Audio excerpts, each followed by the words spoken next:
कुछ दिनों पहले आप लोगों ने देखा होगा फेसबुक के माध्यम से भी, आज इन भजनों के माध्यम से हमारे गुरुदेव प्रत्येक भक्तों के हृदय में विराजमान हैं। जिन पूज्य गुरुदेव के आशीर्वाद से आज यहाँ पर ये बालक आपके सामने बैठा हुआ है,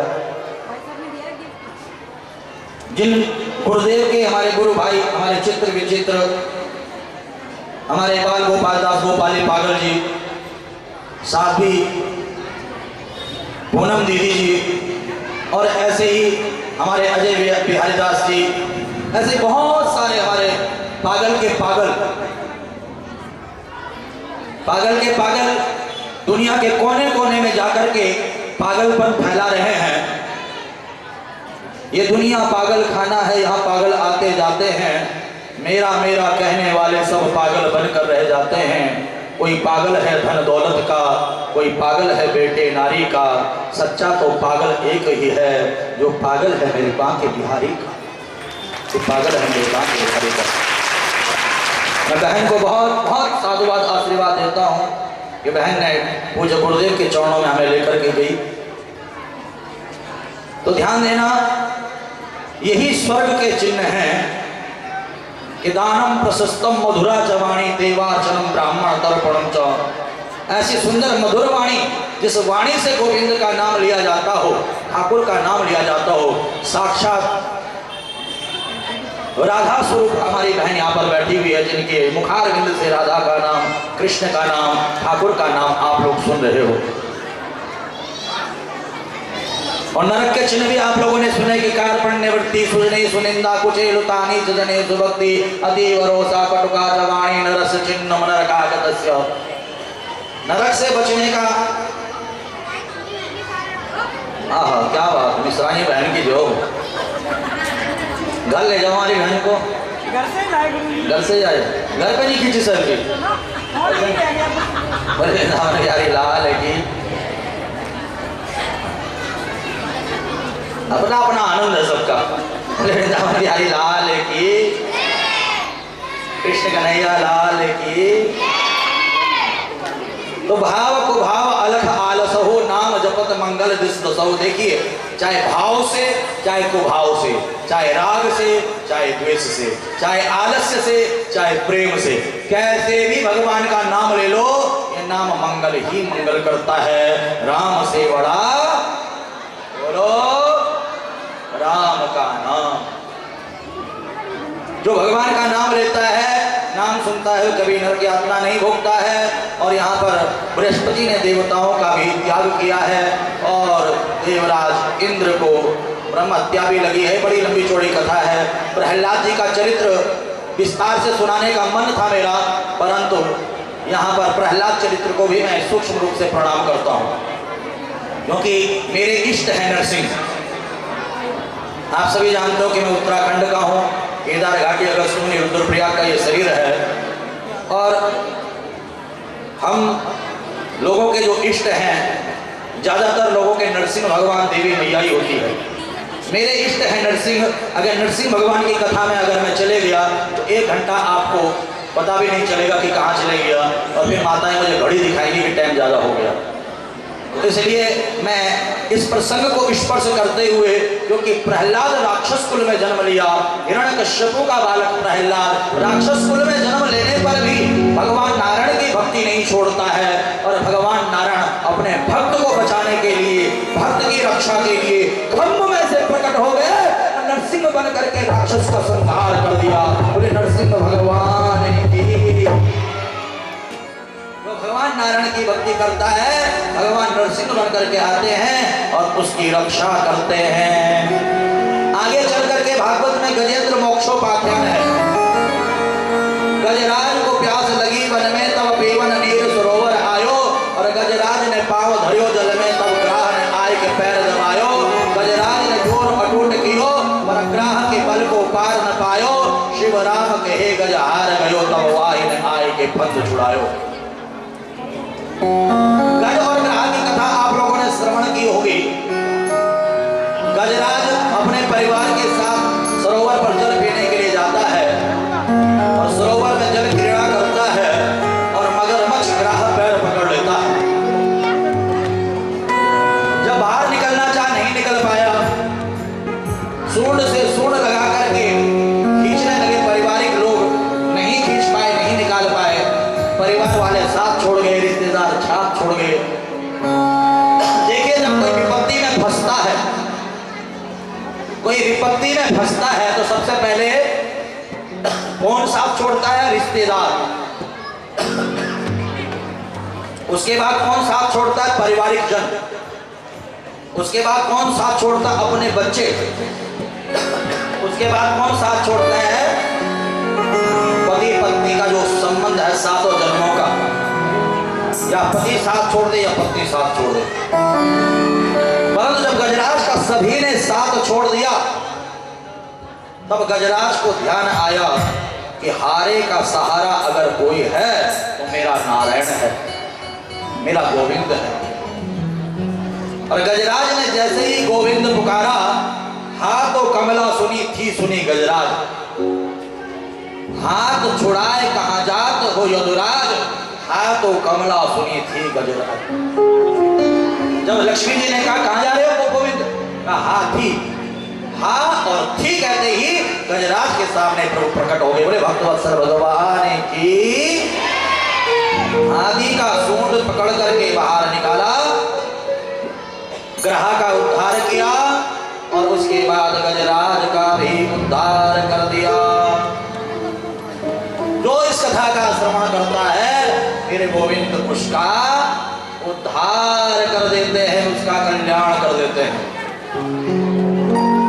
ध्यान देना, समुद्र मंथन की कथा भागवत में आती है कि लक्ष्मी कौस्तुभ पारिजातक सुरा धनवंतरी चंद्रमा धेनु कामुदासुरेश्वर गजो रंभादि देवांगना अश्व सप्तमुखो विषम हरिधनो शंको मृतम चामुदे रत्नानि चतुर्दश प्रतिदिनम कुर्वन्ति नो मंगलम।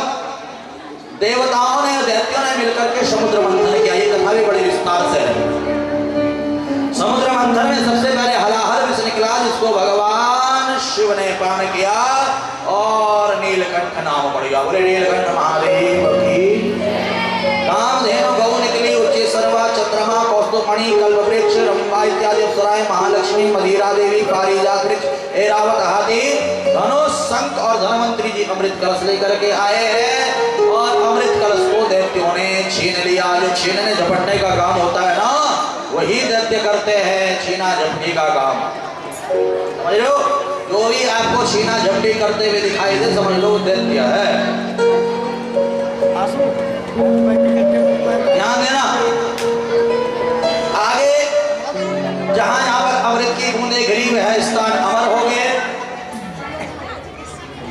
फिर भगवान मोहिनी बनकर के आए, दैत्यों को रूपामृत और देवताओं को स्वर्ग का अमृत पान कराया।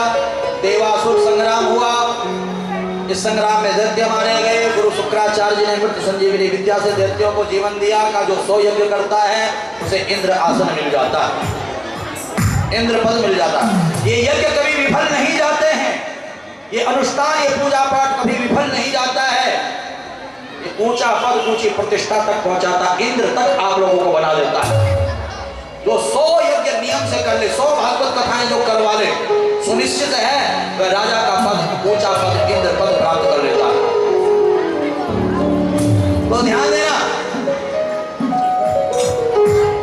आज देवता घबरा गए, यज्ञ हो रहे थे, देवता घबरा गए। मां अदिति के पास आए। अदिति मां ने पयोव्रत धारण किया और भगवान नारायण वामन बन करके मां अदिति के गर्भ से प्रकट हुए। बोले वामन भगवान की। किसी ने छत्र दिया, किसी ने कमंडलों दिया, किसी ने कुछ, किसी ने कुछ, किसी ने कुछ, सबने दान किया। गुरुजी ने गुरु मंत्र दिया, यज्ञ को सत्कार कराया। का गुरुजी दक्षिणा तो देनी पड़ेगी आपको। देखिए, जो आपको ज्ञान दे वे गुरु है, और गुरु को जब तक दक्षिणा नहीं दी जाती है, तब तक हमारा यज्ञ, हमारा पूजा पाठ सफल नहीं होता है। कितना भी यज्ञ कर लो, कितना भी पूजा कर लो, कितना भी पाठ कर लो, यज्ञ सफल नहीं होता है जब तक दक्षिणा नहीं दी जाए।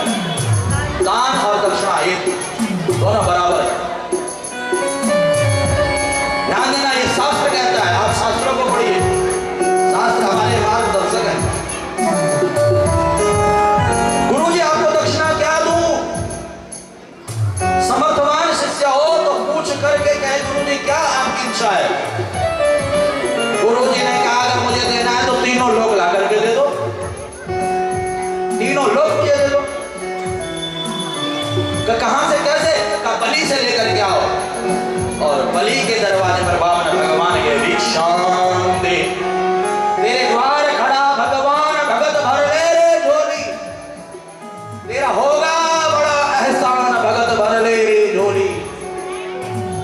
पंडित जी क्या चाहिए आपको भिक्षा में? दो, आप दोगे सो मैं दूंगा।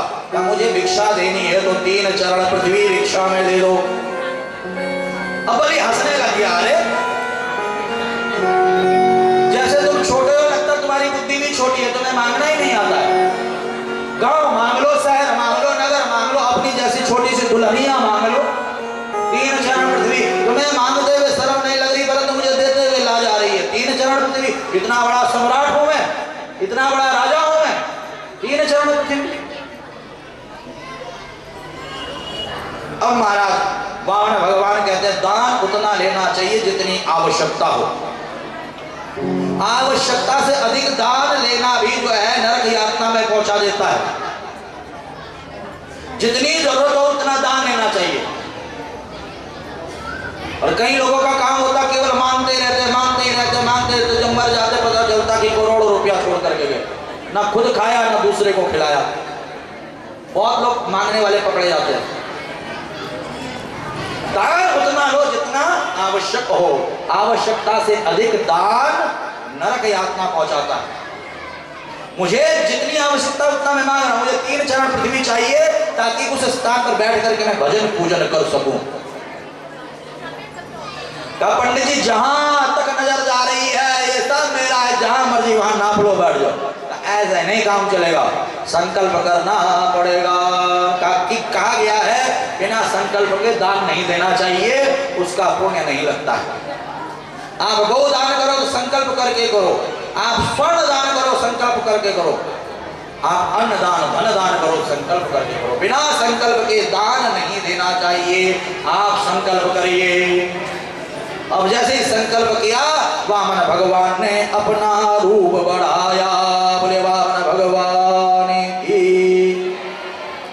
पहले चरण में ऊपर के 7 लोक नाप लिए, दूसरे चरण में नीचे के 7 लोक नाप लिए। बलि को बांध दिया गरुड़ पास में। का तीसरा चरण कहाँ रखूं, तुम्हारा संकल्प तो अधूरा हो गया है। का धन बड़ा कि धनवान बड़ा? का जब धनवान है तभी तो धन है। तीसरा चरण मेरे सर पर रख दो। और तब वामन भगवान ने तीसरा चरण बलि के सर पर रखा और बलि को बंधन मुक्त कर दिया। कहा बलि जाओ, मैं तुम्हें सुतल लोक का राज्य देता हूं। कहा प्रभु एक शब्द पर जाऊंगा, आपको मेरा द्वारपाल बनना पड़ेगा।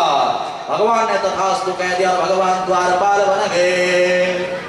लक्ष्मी जी ने देखा कि नारायण प्रभु चौकीदारी कर रहे हैं, मेरे स्वामी चौकीदारी कर रहे हैं, द्वारपाल बने हैं।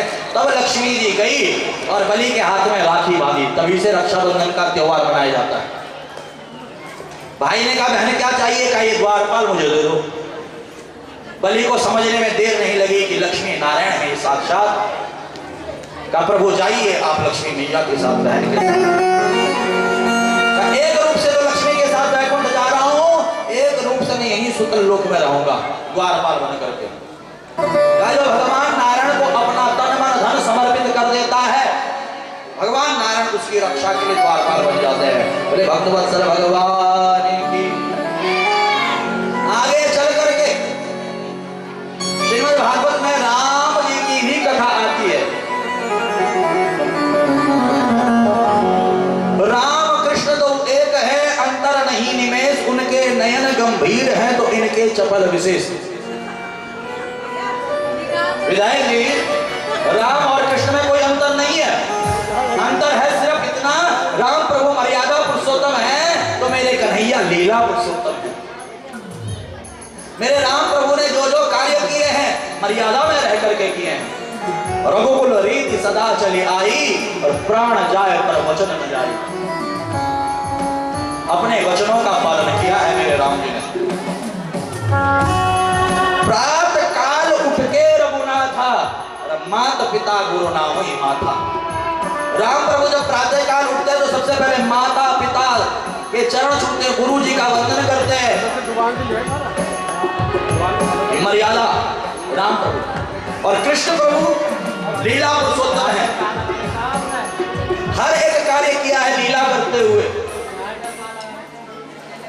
खेल खेल में पूतना को मार देते हैं, सट्टासुर को मार देते हैं, तृणावर्त को मार देते हैं, अघासुर को मार देते हैं, बकासुर को मार देते हैं। और खेल खेल में ही कंस जैसे राक्षस का संहार कर देते हैं। कौन सा खेल था? कुश्ती, मल्लयुद्ध। खेल खेल में ही कंस को मार देते हैं। लीला पुरुषोत्तम है मेरे कन्हैया। ये कृष्ण कथा हमें जीवन जीना भी सिखाती है और इस जीवन को मंगलमय बनाना, मृत्यु को अमृतमय बनाना भी सिखाती है। बोले श्रीमद् भागवत महापुराण की। यहाँ पर सबसे पहले राम कथा में प्रवेश करके राम जी को प्रणाम करके राम जी से मर्यादा मांगी है। जब तक हमारे जीवन में मर्यादा नहीं होगी तब तक कृष्ण कथा आपका कल्याण नहीं कर सकती। कृष्ण कथा को सुनने के लिए, कृष्ण कथा को सुनाने के लिए, कृष्ण कथा को समझने के लिए, कृष्ण कथा को समझाने के लिए मर्यादा की आवश्यकता है। जिसके अंदर मर्यादा नहीं होती है ना, वह कृष्ण कथा में प्रश्न चिन्ह लगाते हैं। अरे कन्हैया ने तो माखन चोरी कर दी, अगर 1-2 रुपया चुरा दिया तो हम क्या बिगड़ गया? अरे कन्हैया ने तो 16,108 रानियों के साथ ब्याह कर दिया, हमने 2-3 कर दिए तो क्या बिगड़ गया? अरे कन्हैया ने तो महारास किया, हमने नृत्य कर दिया तो क्या बिगड़ गया? ऐसे ऐसे लोग सुने होंगे, देखे होंगे। और ये नहीं कहते हैं कि कन्हैया जब 6 दिन के थे तो पूतना राक्षसनी को मार दिया था। 7 वर्ष के थे, 7 कोस का गोवर्धन धारण कर दिया था। 7 घंटे हाथ खड़ा करके दिखाओ तो पता चले आपको। आप छिपकली से आप डरते हो, चूहे से आप डरते हो, कॉकरोच से आप डरते हो, अधर्मियों से आप डरते हो, विधर्मियों से आप डरते हो और कृष्ण से अपनी तुलना करते हो। धिक्कार है आप लोगों को। कृष्ण समर्थवान है और समर्थवान कोई भी कार्य करता है तो उसे लीला कहा जाता है। समर्थवान को नहीं दोष बुझाई। कृष्ण समर्थवान है, इसलिए लीला करते हुए अपना कार्य करते हैं। ध्यान देना, महाराज की 7 वर्ष का बालक जो होता है उसके अंदर कोई विकार होता है क्या?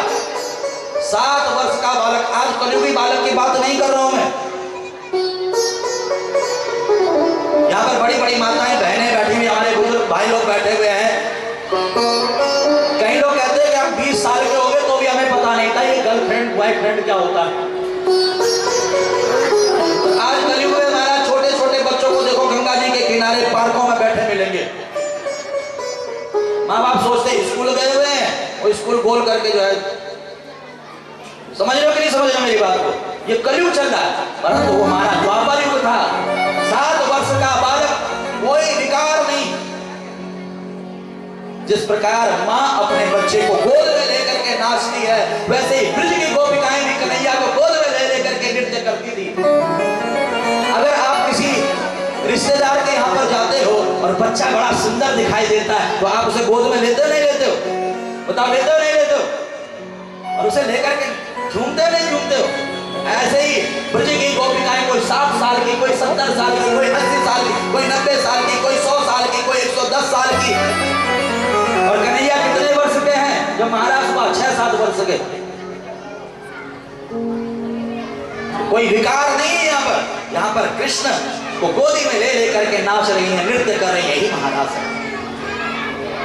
अंगना मंगना मंतरा माधवो माधवम माधवम चातरे अंगना अंगना मंगना मंतरा माधवो माधवम माधवम चातरे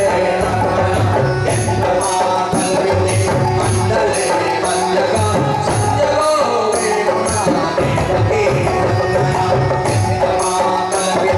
मंडले मंजगा संजगो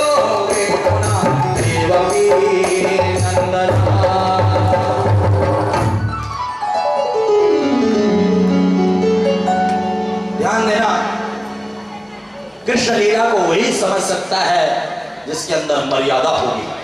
कृष्ण लीला को वही जीवन में धारण कर सकता है जिसके अंदर मर्यादा होगी। और राम प्रभु मर्यादा पुरुषोत्तम है, हमेशा भक्तों को मर्यादित रहने की शिक्षा देते हैं। कृष्ण कथा में प्रवेश करें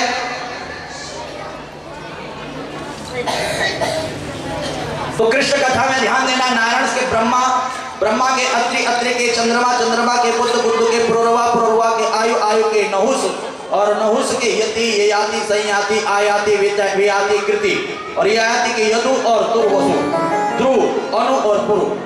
यदु से चला यदुवंश, दुर्वसु से चला यवन वंश और द्रुहयु से चला भोज वंश और अनु से चला मलेच्छ वंश और पुरु से चला पोष वंश। यदु से चला यदुवंश, इसी वंश में अजमेर, अजमेर के देवविंद और देवविंद के सूरसेन, सूरसेन के वसुदेव और वसुदेव की 7वीं पत्नी देवकी के गर्भ से 8वीं संतान के रूप में मेरे प्रभु साक्षात कृष्ण रूप में अवतरण हुए हैं।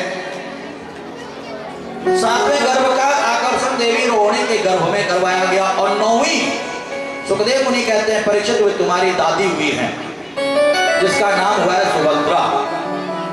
मथुरा में जन्म हुआ, गोकुल आए 5 वर्ष रहे, वृंदावन आए 6 वर्ष रहे, मथुरा आए 14 वर्ष रहे, द्वारिका आए 100 वर्ष रहे। इस प्रकार से 125 वर्ष इस धराधाम को देकर के भगवान सशरीर भागवत में प्रवेश कर गए। बोले श्रीमद् भागवत महापुराण की। देनेयं वाङ्मयी मूर्ति प्रत्यक्षा वदते हरि। इसीलिए श्रीमद् भागवत महापुराण को साक्षात भगवान श्री हरि का श्री विग्रह माना गया। साक्षात भगवान का श्री विग्रह। यह कहकर के मौन हो गए सुखदेव मुनि। राजा परीक्षित ने कहा गुरुदेव हो गई कृष्ण कथा, कहाँ हो गई? कहा आपने बहुत सारी कथाएं विस्तार से सुनाई, जैसे कृष्ण कथाएं आपने चटपट कर डाली। क्या तुम्हें भूख लग गई होगी, प्यास लग गई होगी, बैठे बैठे थक गए होंगे, जल्दी घर जाना होगा। किस किस को जल्दी घर जाना, जरा हाथ खड़ा करके बताओ। बिहारी लाल की। हमारे बहुत ही प्रिय परम स्नेही विधायक जी यहाँ पर बैठे हुए। चौहान साहब जल्दी तो नहीं है तो बता दो, अभी स्वागत समारोह करवा देते हैं। आरती करके जाओगे, आरती करके जाओगे। बोले वृंदावन बिहारी लाल की। जाओगे, चलिए स्वागत समारोह कर दीजिए।